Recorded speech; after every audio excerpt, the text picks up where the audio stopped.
Good morning.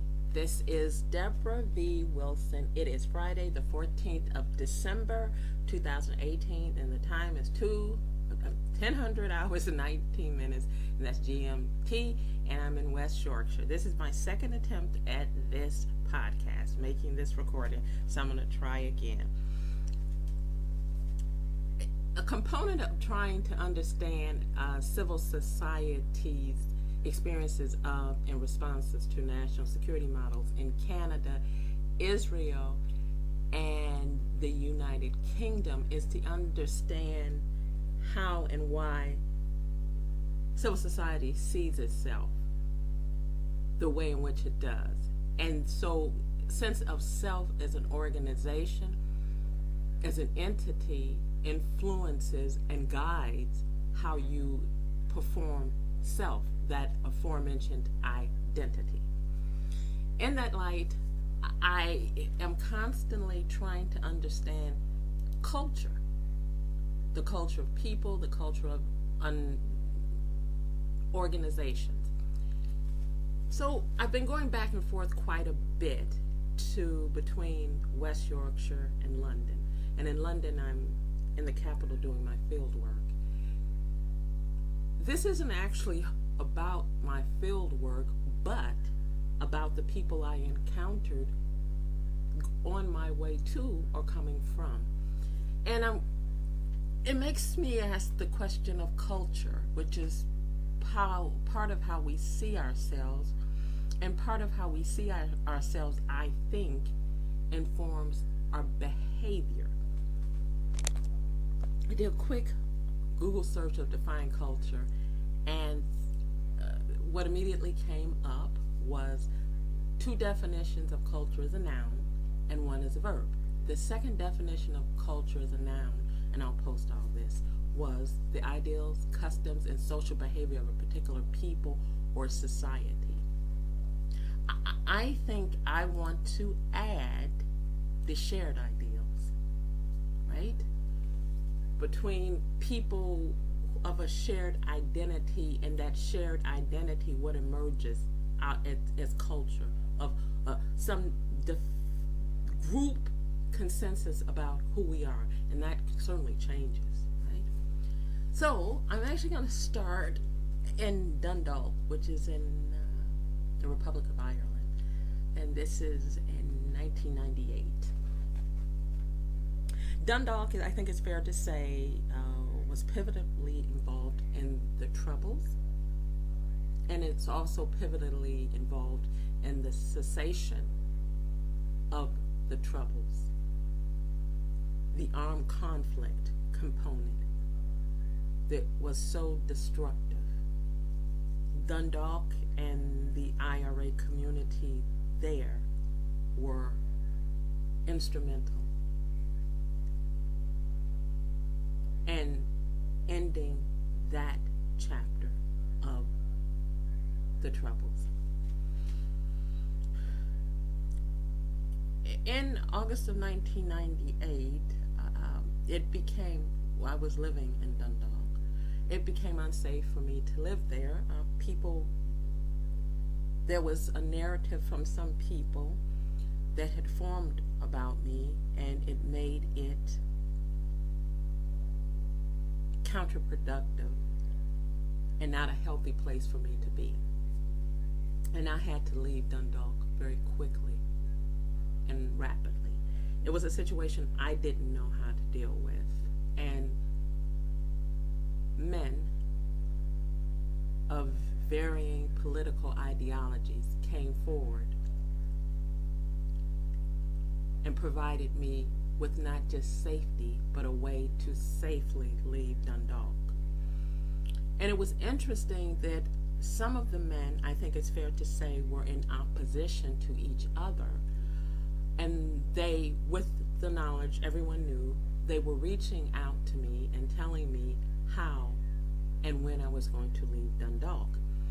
And these men of opposing political ideologies, and I'm seeking to be fair here, and to maintain some confidentiality for them, but give voice to what happened. So these men of opposing ideologies were very similar in one respect. They didn't think it was right that some people wanted to hurt me. And then part two of that was that they felt they needed to protect me from that. So in their opposing constructs of ideologies, it was very similar. They stepped into the fray, and I'm an American citizen. There was no reason for them to do that. They were Irish nationals, but they stepped into this situation that had the potential for being not just violent for me, but violent for them, to shield me, to stop the violence from happening, and then to ensure that I safely left Dundalk, and then ultimately the Republic of Ireland. So I don't know about the conversations they had with each other, but I just know they had them. But I know the conversations they had with me. And their sense of responsibility is something that even in 2018, 20 years later, still resonates very profoundly with me, and that their sense of self govern their sense of responsibility and how they should not only behave, but how they should behave towards others. I have a Twitter thread that I'm going to attach this podcast to about this, and in the Twitter thread, the first tweet is, culture can be the vehicle to communicate who is self and who I think you to be, right? So I think it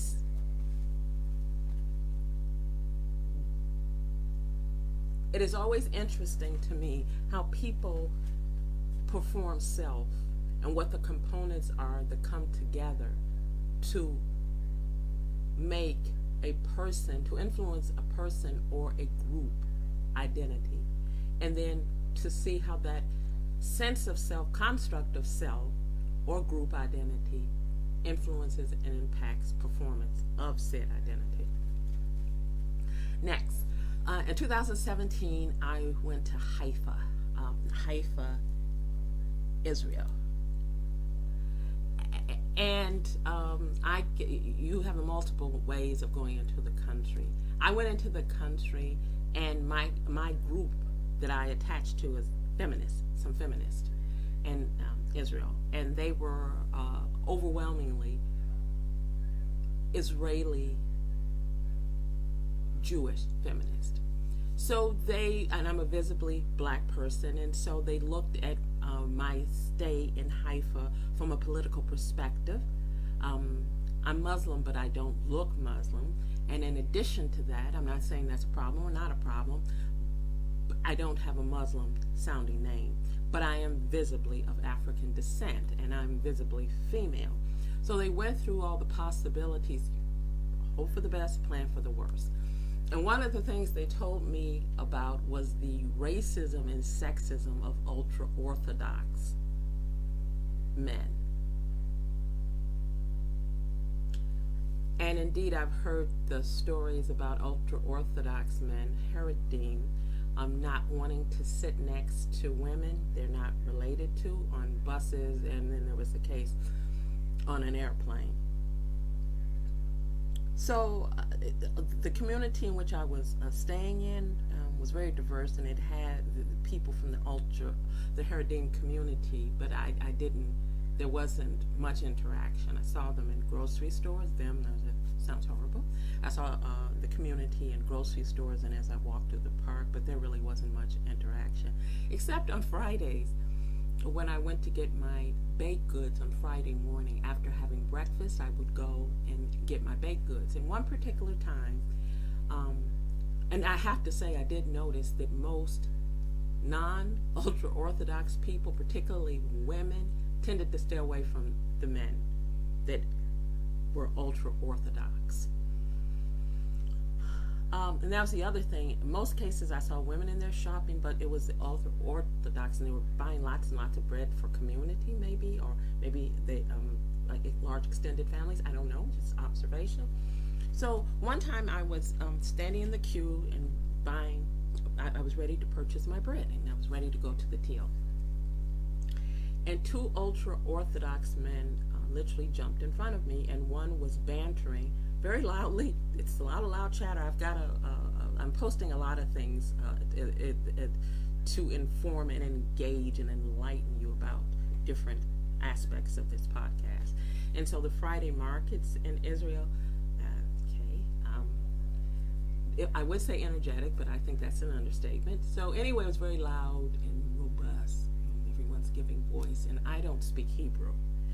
So two men jumped in front of me in the queue, and one was literally appeared to be in an argument with the young lady behind the till. So she pointed to a wall of bread, and verbal, most of it is most communication is non-verbal.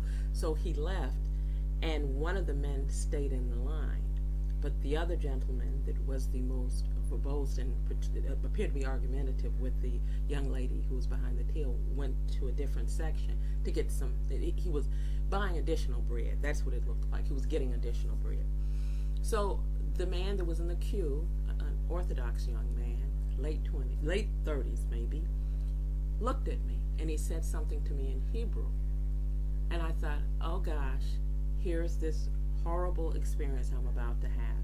And I tensed up, and everybody's screaming. So it's difficult. It's actually difficult because everybody's voices are raised so that everybody is loud. So he said something to me in a low voice, and then I just stood there, and then he started screaming at me, and I thought, well, this is it. This is it. This is the experience I was warned about. So I looked at the woman behind the till, and the woman behind the till said something in Hebrew to him, and he turned around, and then he looked at me, and he said, and I should add, his hands were waving around. I didn't know, it's quite demonstrative, and he was screaming at me. And I thought, for God's sake, what is your problem? I'm just waiting in the queue to buy bread. And I just didn't want anything to do with what I perceived was this negative experience and his hostility. So he then turned to me and he said, he was pounding on his chest, and he said, what do you think I am? What do you think I am? And as he was talking, I was thinking, boy, I know what I think you are. But he kept saying, what do you think I am? You go before me. You go before me. And what he was screaming at was that he didn't realize the two of them had stepped in front of me, and that he was telling me, do you think I'm that petty that I would have jumped in front of you? So you go before me. So the woman behind the till, because I thought that's what he was saying, but it's a woman that I talked to a lot there because she spoke English, and many of the women of the people that worked there did not speak English, and I don't speak any Hebrew. And so she beckons me to go, come, and she rings me up and she packages up my bread, and I said thank you to her, and I turned to him and I said thank you, and he bowed. And I thought to myself, well, that's very interesting. I didn't expect that. But what I remembered thinking about it as I walked back to where I was staying to put my bread in the refrigerator, it hurt him that I thought he was petty. He was offended because his sense of self was that that's not him. And I remember that. So whether it was because I have a head full of gray hair and I was considerably older than him, or whether it was because I was one of the few black faces there at that particular day. I have seen black people in a bakery, but that particular day I think I was it. But I remember the anger that he felt that I thought he was that person, because he was hitting his chest. What do you think I am? What do you think I am? And I never forgot that. Next is Here in the UK, I was a couple of days ago. I was in London, and I always find ways to save money. And this particular trip to London was no different. And what I've done in the past, I did on Wednesday in London, and that is I got on a city bus, a regular bus, and used my Oyster card, and I used the city bus as a tour bus. Traffic is so horrifically congested in London. You actually get a chance to see the city. It's not whoosh, whoosh, whoosh. You get to see the city. So I got on a bus that I was completely unfamiliar with and just rode around the city. And then I rode it to the end of the bus route, and then I looked for the tube because I had a talk to get to, and I needed to do a few other things. Well, I couldn't find the tube. I saw it was a part of town, the city I'm not familiar with. I wasn't worried because I saw tube signs, but I have a really bad sense of direction. So I saw this young, tall, just absolutely beautiful young man of African descent. He looked like he was in his early teens, not early teens, early 20s. Late, like university age, teens if he was, but when he actually spoke, I think he was in his 20s. So I asked him where the tube was, where's the nearest tube, and he pointed. It's kind of a twisty turning from where we were. But in any case, he said, he pointed, and so I walked with him a bit, and then I said, well, where's the tube? He said, well, actually, I'm going that way, so I'm going to the tube, so we'll walk together. We started talking, and he told me about his, who he was. He's a model, a fashion model, and he's also academically gifted. I don't want to say too much about who and what he was. So he asked me, what was I doing in London? Was I on holiday? And I said, no, I'm trying to move here to do some academic research, and I want to do some consulting work. And what? I said, in security. So he was over a foot taller than me, and he looked down and slowed down. And he said, security, what kind of security? I said, national security. I want to do consulting work, helping the state in the process of understanding civil society and the healthiness of organically emerging civil society. And I said, there needs to be more black voices, and I told him I was Muslim, and also needs to be more Muslim voices, and there need to be more women voices. And I said, I'm 61, and this is a new chapter in my life. And he looked at me, and he said, respect. And he told me a little bit more about his life goals and life plans. He asked me what I thought about London. He asked me a few other questions. I noticed, because he was over a foot taller than me, quite fit, and probably 40 years my junior, he'd slowed his pace so I didn't have to speed walk to keep up with him. So we get to the tube station, and I said, okay, thank you. And he said, I did tell you I'm catching the tube, so I'm going to go there with you. And so I had told him a little bit about my day. And he looked at me and said, have you had something to eat, though? He asked me if I'd had something to eat. I said, yes, I got lunch, and I'm going to probably I will get dinner here in the capital. He said, well, that's good. And so he said, well, that's where you, he asked me if I had the Oyster card. I said, I do. Well, that's where you get on the tube. I told him I needed to top it up, so I was going to do that. And then he said, then you're good. And I said, I'm good. So with his body facing not me, but outward, he put his arm around me very loosely, and I put my arm around his waist, and he said to me, take care. And he thanked me for talking with him. And before he left, I said, we have an expression in the south side of Chicago on black Americans. And I hope you understand it. I said, your parents raised you right. He's a very confident young man, and he looked at me smiling from ear to ear, beautiful young man, and said, I know they did. Thank you. I'll tell them. And his sense of self was that he not only, because he could have given me directions to the tube and then took off, he would have completely gotten there. I wouldn't have even known that we were both going to be in the tube. When I stopped him, he was in mid tweeting. He even told me the firm he works with, which I will not mention, and his support, this total stranger, and making sure I was safely at the tube, that I had something to eat, and the support of my academic endeavors. And his acknowledgement that, in part, because we make decisions to adhere, and whether we're going to adhere or not to the political messaging, political and cultural messaging we've received from community, parents, whatever and whoever we define as us and our group. We make the decision as an adult whether to accept those narratives. So his sense of self, his sense of culture, his sense of education and guidance from his parents is that what they told him about how to treat others, older people, older women, I don't know how specific, total strangers, I don't know. He performed that identity with great pride and a sense of responsibility. So then the last example I'm going to give is also not in England, is the Shabak or Shin Bet. That's the internal spying agency for Israel.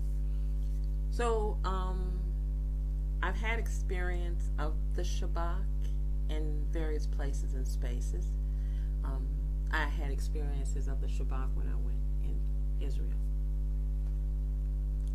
And one of the things I think about the Shabak is they benefit from the in-out perspective. When I was young, and I'm 61 again, in Chicago on the south side, Jews were not white people then. Chicago, they were black, white, Asian, Hispanic, Jews. Jews were not considered white.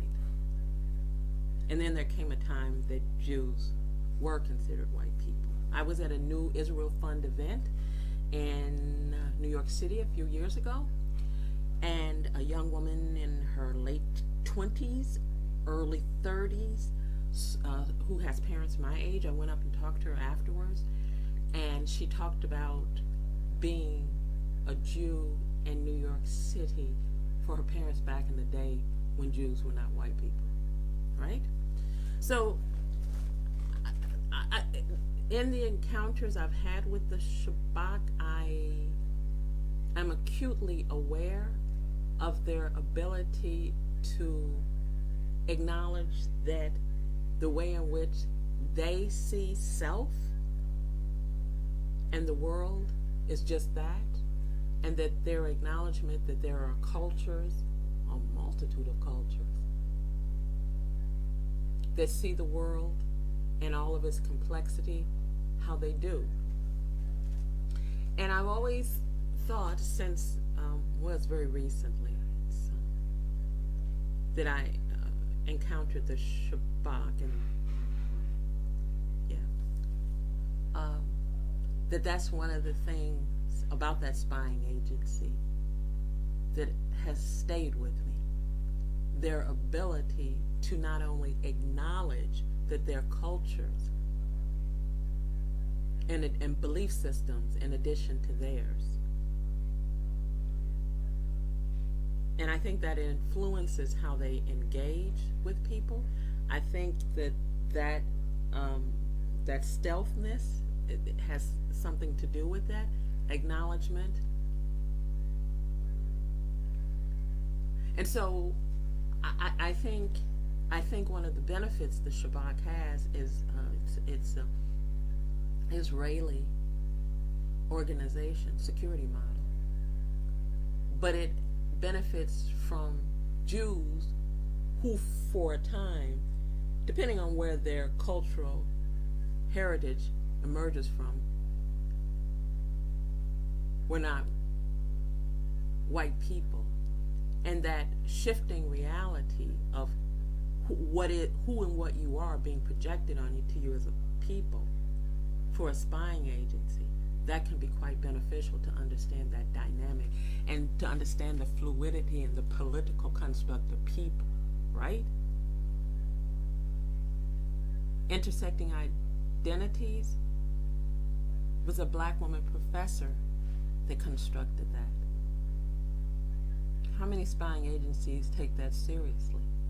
But you see, the Shabak, because it's Jewish, and they have lived experience of Jews being Jews and lived experience of Jews being white people. So I think that gives them an advantage. And so then I want to mention, because I'm here in the UK, Alex Younger, the director of MI6. I'm going to post some things about Alex Younger plans to expand the recruitment of MI5. So I was thinking this morning that I'm talking about historically. Historically, MI5, like MI6, its sister organization, has recruited from a particular class of people and then sought to train them to have an in and out perspective, right? So what I think, and I see Alex Younger doing now, as well as MI5, but what I see MI5 doing now is seeking to recruit, and that's not the only criteria that you recruit for MI6 or any spying agency, but I seek to, I think I see MI6 now, my opinion is seeking to recruit with all the other criteria you have to meet, right? Is to seek to recruit people who have lived that in and out experience. People who are marginalized but have to understand who's at the top of the hierarchy, right? And how to manage that. So you're living your lived self. So yourself and what society is projecting onto you when you're marginalized. But then you have to understand what the other person, particularly those in positions of power at the top of the hierarchy. So I'm posting some things about MI6 as well. And their expanding recruitment model. I'm posted several things. One of the posts that I've included some information. One of the things I've attached and all this will be in not only the podcast itself as the video images go by, you'll see it, but I also posted in the description box of this podcast will be the construct of whiteness and Israeli identity that a young gentleman did, I think he's originally from Canada. I'm horrible with names, so I'll post all of that there for you. Well, in any case, this is Debra V. Wilson, and I am in West Yorkshire. Still a little tired from my jet setting on a coach bus back and forth between West Yorkshire and London, England. Thank you very much for listening.